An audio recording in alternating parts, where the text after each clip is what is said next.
Liverpool are about to have a very, very Merry Christmas. Top of every possible table they're eligible for, 4 points clear in the Premier League with a game in hand. Life is good. Mohamed Salah is probably the best player in the world right now, and I can tell that this year's Christmas tree post is about to hit different. The numbers and the eye test do not lie. Yet, he had to go on a media crusade for a new contract.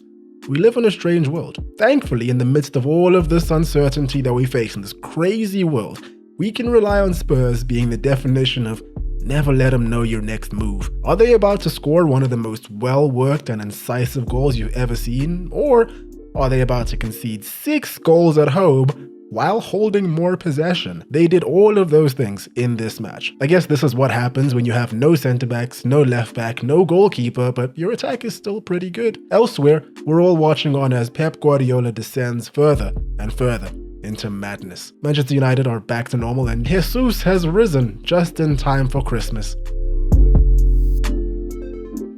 Hello, hope you're well. Welcome back. Merry Christmas to all those who celebrate and happy holidays to all those who don't. Liverpool are just so relentless and organized in all that they do. The press is phenomenal. The passes are flowing. They know how to defend. There are levels to this counter-attacking game. Slot basically came out here and told Postecoglou, you may do this, but I do this for real. Every week I come on here and I say something great about this Liverpool side because they are great and they deserve the praise. I really do wonder if Arne Slot thought to himself that everything would pan out the way that it has so soon. They're not perfect, of course not. Last week's 2-2 draw versus Fulham tells you just that. An early red saw to that result. But from where I was sitting, I'm not entirely sure how much of a handicap that actually was, because Liverpool saw more of the ball, they scored 2 goals after getting the red card, and they very well could have won that match. Maybe even should have. We're dealing with a very special team here. No defeats since September, their only defeat of the year by the way, and the wild thing is, they can get better. Players are making their way back from injury, they're raring to go.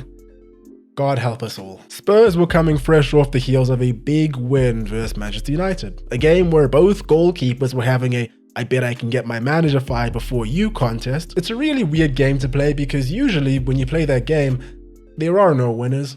I also think it's just in poor taste. Nonetheless, despite looking like they were about to throw away a 3-0 lead, they managed to prevail by 4-3. Contrary to whatever was going on in the head of Lisandro Martinez, Heung-min Son was in fact not intimidated by him and scores a goal straight off a corner. Flashback to Stanislas whipping it in from a corner versus United 9 years ago. And you know what, you can believe me if you want, but I didn't even have to look that up. I just remembered it. It's a core memory in here.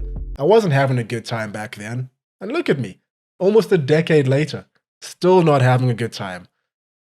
Like a dickhead. Still, this match highlighted the duality of Spurs. Good and bad. They can play really well, their attack can flourish, but when they come up against good opposition, things tend to, fall apart. And we'll expand upon it later, but December, it just hasn't really been that good for this team, has it? 1 win in 5 Premier League games. In their last 3 home games, they've conceded 13 goals in total. But like I said, good and bad, because in those last 3 games, they scored 10, and 2 of those games included the top 2 teams in the country right now. But what I just said, I said it for the purpose of giving you the full picture, but really, it flatters them. Statistically, Spurs have had the worst defense in the entire league in December, conceding the most shots, big chances, and more. If you need further convincing, they're 1 point away from Manchester United right now, with plus 15 in goal difference to them. Now, you know how bad it is. Porro is the only defender that manages to stay fit. The rest of them, they're makeshift. It's bad. It's really bad, guys. Postecoglou's comments about winning in his 2nd season are gonna haunt him for the rest of his life. But I guess the man wasn't lying when he said he was just trying to copy Pep. So, let's get into the match, shall we? Because of the nature of these 2 teams, both being extremely high pressing, high energy, high scoring, and with flying attacks, we already knew that we were going to be in for a bit of a cracking game. Neither of them are particularly well known for adjusting how they approach each game before going in, regardless of the opponent. But Slot, we've seen Slot adjust as the game goes on. We'll go into that. But we haven't really seen Postecoglou do that. we'll also go into that. Kulusevski is just a wonderful player. No doubt Spurs' player of the year, and was looking dangerous. I initially thought that he had the beating of Robertson, so they probably should have just tried to get him on the ball as much as possible. I don't think that they did. Jed Spence was no match for Salah, not a bad thing, almost nobody is. And Trent Alexander-Arnold is like the postman. He always delivers. I couldn't believe the amount of space that Alexander-Arnold was being given in Spurs' half. Gravenberch was filling in for him at right back, so he was almost permanently positioned in that right midfield role and given so much space to just ping balls wherever he wants and not really being hassled at all. This is the best and most accurate striker of a ball in just about any pitch that he ever steps on, yet here we have this Spurs side just leaving him alone and letting him pick his spot as he sees fit. 22 minutes in, he made them pay for that. And it was Heung-min Son's fault for not tracking and closing him down fast enough. Look at this assist.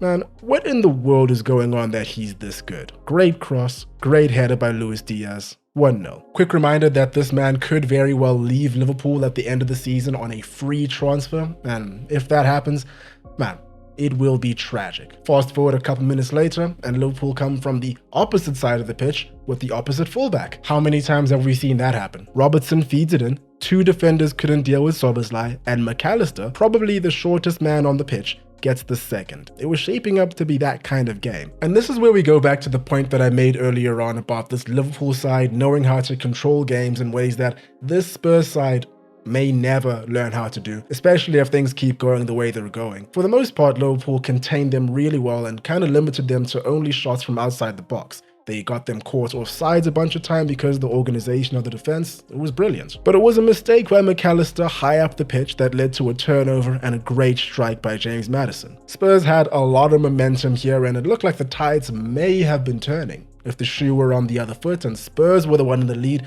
they wouldn't have changed anything about their approach. But what did Liverpool do? Whether this was by instructions from Slot or just the players knowing what to do, they slowed the game down just a little bit to minimize Spurs' chances of scoring. Spurs continued to try to suffocate Liverpool, but they didn't panic at all. Eventually, the ball falls to none other than Trent Alexander-Arnold. Jed Spence is on him like white on rice. And what he's about to do here could easily be interpreted as a mindless hoof up the field. I wouldn't be surprised if some people thought it was that right now, but it wasn't that, and we know that for a fact. He looks over his shoulder about 3 times, and with his left foot, the weaker one, apparently, boots it up the field. Szoboszlai heads it on for Salah, and here we go.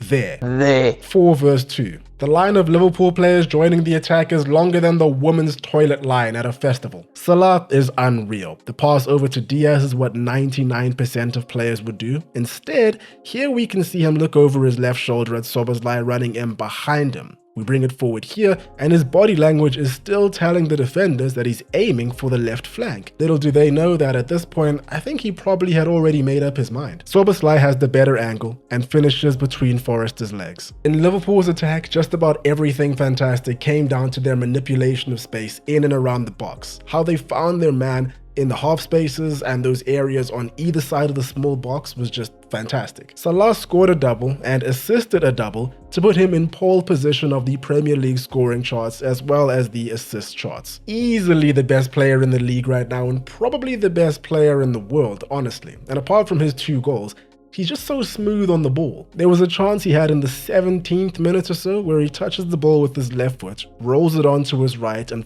fires it onto the crossbar. He generates an incredible amount of power and he also looks a little bit off balance. It's a truly insane piece of work. Every single one of Liverpool's 6 goals was kind of like watching a truck approach a telephone pole. You just know that it's about to cause some serious damage and just about nothing can stop it. The truck can be going at 100 miles per hour or 10. Same result. Salah's goals, which were only 5 minutes apart, were testament to that. Each of those goals took about 13 seconds to score between the turnover and the actual goal. Kulusevski's caught in possession, Paro's up very high in support, and Diaz and Gakpo just destroy that left flank. Gakpo crosses it in, and even though Szoboszlai misses it, there are so many Liverpool bodies determined to will the ball in that this was always bound to go in. The second goal is the exact same thing. Solanke headers it back to Liverpool after a long ball, and Diaz, Gakpo and Salah just rip and tear. The Spurs players were just awful and could have done better here. Basuma could have tracked back better. Archie Gray, who, to be fair to him, isn't a centre-back nor a defender, I don't think. He's a defensive midfielder, right?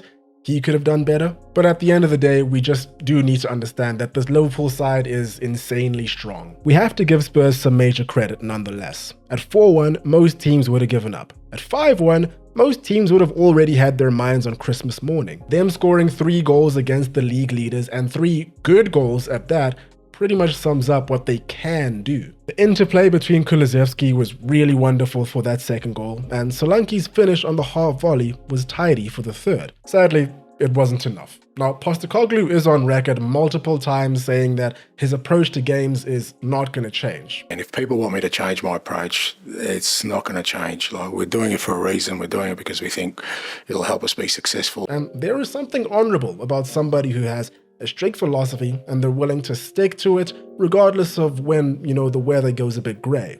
But that same philosophy has left him in the cold in the bottom half of the Premier League table going into Christmas. So, there's that. Good news for them though, they have company. The Manchester clubs are over here breaking every single record they possibly can. Manchester United are going into Christmas in the bottom half of the table for the first time in Premier League history. First time in Premier League history. And look at Man United, man. I can't believe Ronaldo is responsible for all of this. Another 3-0 loss to Bournemouth at home. The script writers are genuinely the laziest I've seen in ages. I now realize that beating Manchester City was not actually as big of an achievement as we may have thought. As a Manchester United fan, I'm well aware that I live in a glass house, and yeah, I'm throwing stones anyway. But you have to understand, it's not me, okay? It's the network, okay? It's the script writers that are making me say these things. I'm not liable for anything that comes out of my mouth on this channel. Kings of conceding unnecessary goals. A set piece, a penalty. Mazraoui, who's been so good for so long, had his worst game of the season. Everyone was so sloppy. We deserve better than this, man. Every day I kind of have to remind myself that these players are rotten, and they have been for a long time. This isn't Amarim's fault, but he is probably going to take the blame for this in about 10 months or so. It's tragic. 11 corners taken and none of them got past the first man. Honestly, I don't actually even like football. It's like, it's guys kicking a ball around, for what? What good does it do to society, really? Rugby iconic? Luckily, Manchester City hate watching has been a source of comfort for so many around the world. Just like the soapies that your mom or your auntie watch, week in, week out, we see some characters develop and we see some characters fall deeper and deeper into anguish. This is what watching Pep Guardiola is like right now. Every time the camera pans on him, he looks like he's on the verge of tears. Ruben Diaz was ruled out before the match. John Stones is now injured again. Mateus Nunes is now injured too. City are in this terrible, terrible position where so many of their best players are injured and they're doing terribly. So now they're rushing players back from injury and then they're getting injured again. It's the only possible explanation for Kyle Walker being given consistent game time. And I don't blame Pep for being on the edge. Within the first few minutes, Ortega was put to work after Vardiol was doing God knows what. Should have been a goal. The corner that came as a result of that had to be saved off the line. John Duran eventually did score, as did Morgan Rogers. Premier League Player of the Season, Phil Foden, scored his first goal of the season too. It's the end of December. Wallahi, this entire defense needs to start learning Arabic. I am trembling in fear right now at the war chest that's being prepared to overhaul this squad in January and the next summer. Things are about to get shaky. Rodri never allows Tielemans this much space to make the pass he does that sets Rodgers free for the first. It's so easy, as both Rodgers and Duran break free. This is just one example that resulted in a goal, but this was happening all game long. Madueke was the latest Chelsea player to say that he doesn't know what a title race is. At this point, we can all but confirm that Maresca has briefed all of these guys to dodge any title contender questions faster than Steph Curry dodges bag chases. And you know what, it makes sense when they draw matches that they really should be winning, like the one away at Everton. If they were to have reveled in the fact that they're in a title race, then right now, everyone would be hounding them for seemingly crumbling under the pressure. But instead, they can now sit back and say, hey, we try to tell you, right? We're not ready for a title race. It's a genius strategy if you ask me.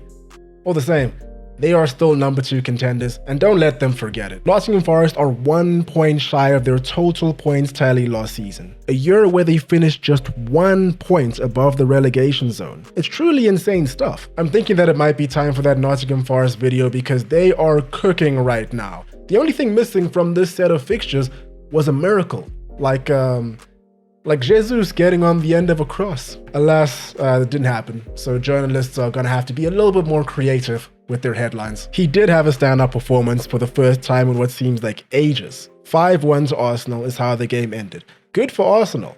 Saka looks like he might be injured for a while. Not good for Arsenal. And before we wrap this one up, I know this is kind of like a Premier League wrap-up kind of video, but I feel like I have to talk about the game that was actually my game of the weekend before the Spurs-Liverpool match at the very least. It was played in Bavaria. Bayern Munich squared up to RB Leipzig, and man, did it not disappoint. To all the people that have been saying that companies Bayern Munich aren't able to play against the big boys and get results, this right here was a statement of intent. I don't think I've seen a more one-sided game between two big dogs in a very long time. 71% possession for Bayern, 22 shots on goals. It was nuts. Within 2 minutes, the game was already 1-1, but Bayern were just too strong. I made a video about Bayern last week talking about how good they are and what they do really well in pulling the opposition all around the pitch and pinning them back into their own half, and they did just that here. Musiala is on fire, and Sané actually scored. Also, one more thing. I'd also be remiss if I didn't at least mention the collapse of Barcelona. 3 wins in their last 9 is unbelievable. I'm not gonna lie, Barca really had me going thinking that they were gonna run away with the league this season. But Christmas time, and after commanding an 8-point lead at one point, they are now in 3rd place and both teams above them have a game in hand. It really is the most wonderful time of the year for some. Again, I can't relate, but I'm happy for all of you nonetheless.